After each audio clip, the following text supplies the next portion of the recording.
Hi hello welcome back to Raji గారి రుచులు. ఇవాళ వీడియోలో అయితే చికెన్ బిర్యానీ ఎలా చేయాలో చూద్దాం.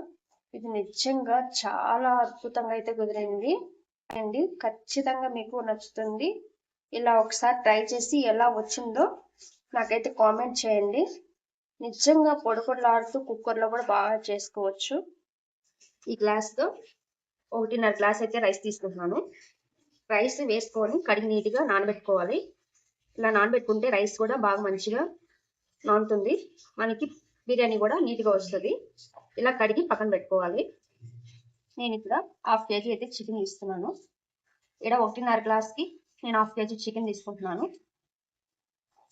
బోన్స్ ఎక్కువ ఉండేలా చూసుకోండి, బిర్యానీకి బోన్స్ ఉంటేనే బాగుంటుంది. ఇది నీట్గా కడుక్కొని నీళ్ళు లేకుండా గట్టిగా పిండుకోవాలి, లేదంటే వాటర్ ఎక్కువ వస్తుంది. నీట్గా పిండుకున్నాం.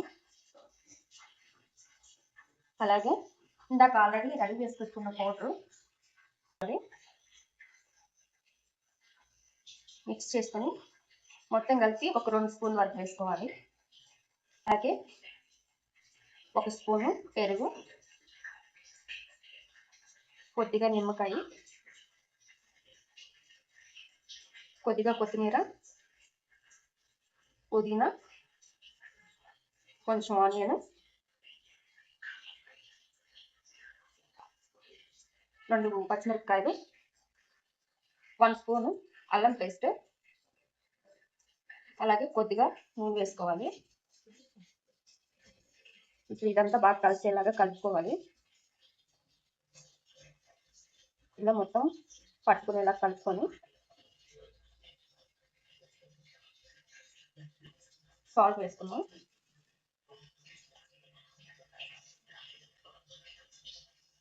దీంట్లోకి కొంచెం కూడా యాడ్ చేసుకున్నాం మసాలాలు. ఇలా 1 నిమిషం పాటు బాగా కలుపుకోవాలి. ఇలా కలిపేసుకొని ఒక 10 మినిట్స్ వరకు ఫ్రిడ్జ్లో పెట్టుకున్నాం.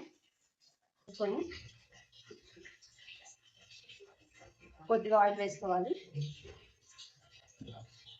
అలాగే 1 స్పూను నెయ్యి వేసుకోవాలి.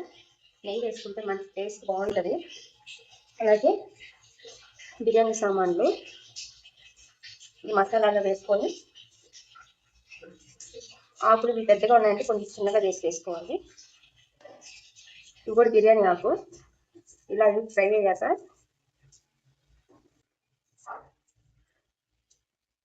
జీడిపప్పు కూడా వేసుకున్నాం. 1 నిమిషం పాటు ఫ్రై అవ్వాలి. ఈ జీడిపప్పు వేసుకుంటే మంచి టేస్ట్ బాగుంటుంది. మీ దగ్గర ఉంటే వేసుకోవచ్చు, లేదంటే లేదు. ఇది కొంచెం ఫ్రై అయ్యాక ఆనియన్, పచ్చిమిర్చి,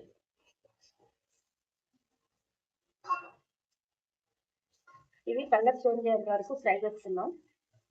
ఇవి లైట్గా ఎర్రగా ఫ్రై అవ్వాలి. దీనికి కొంచెం టైం పడుతుంది.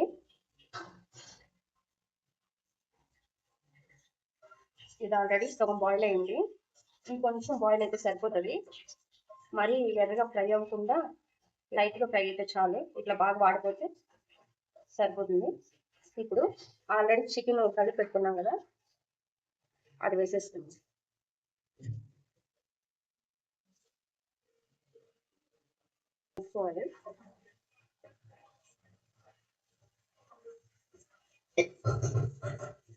మూత పెట్టి లో ఫ్లేమ్లో ఒక 5 నిమిషాలు ఉడికించుకోవాలి.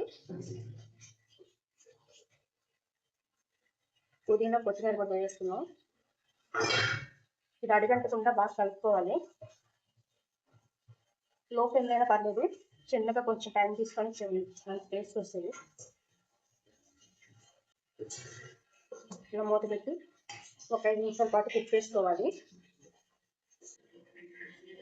కొంచెం జీలకర్ర పొడి, ఇది బిర్యానీ మసాలా పొడి. ఇవి బయట కూడా దొరుకుతాయి, బిర్యానీ మసాలా పొడి తీసుకొని వేసుకోవచ్చు.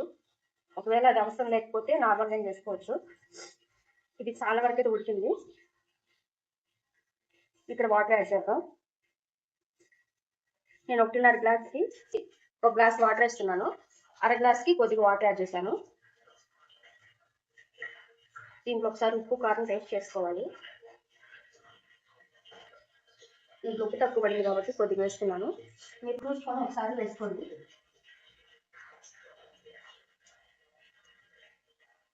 ఇప్పుడు రైస్ కూడా వేసుకోవాలి. వాటర్ లేకుండా వేసుకోండి. ఒకసారి కలుపుకోవాలి.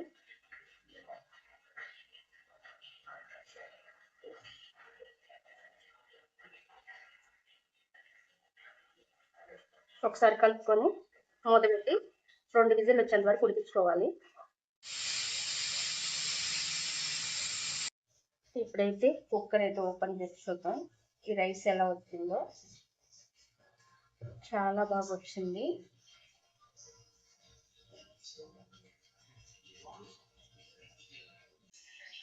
ఇదైతే చాలా బాగా వచ్చింది రైస్. ఇది బాస్మతి రైస్.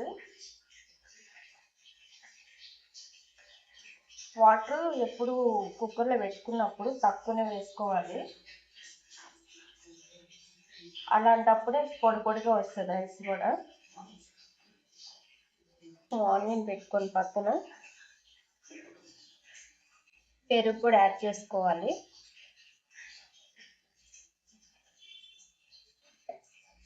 ఇది చాలా బాగుంటుంది. ఒకసారి ట్రై చేయండి. ఖచ్చితంగా అయితే మంచిగా బాగుంది. టేస్ట్ కూడా బాగుంది. ముక్క కూడా బాగా ఉడికింది. నిజంగా చాలా చాలా బాగా కుదిరింది. ఒకసారి మీరు ట్రై చేయండి. నచ్చితే లైక్ చేయండి, సబ్స్క్రైబ్ చేయండి.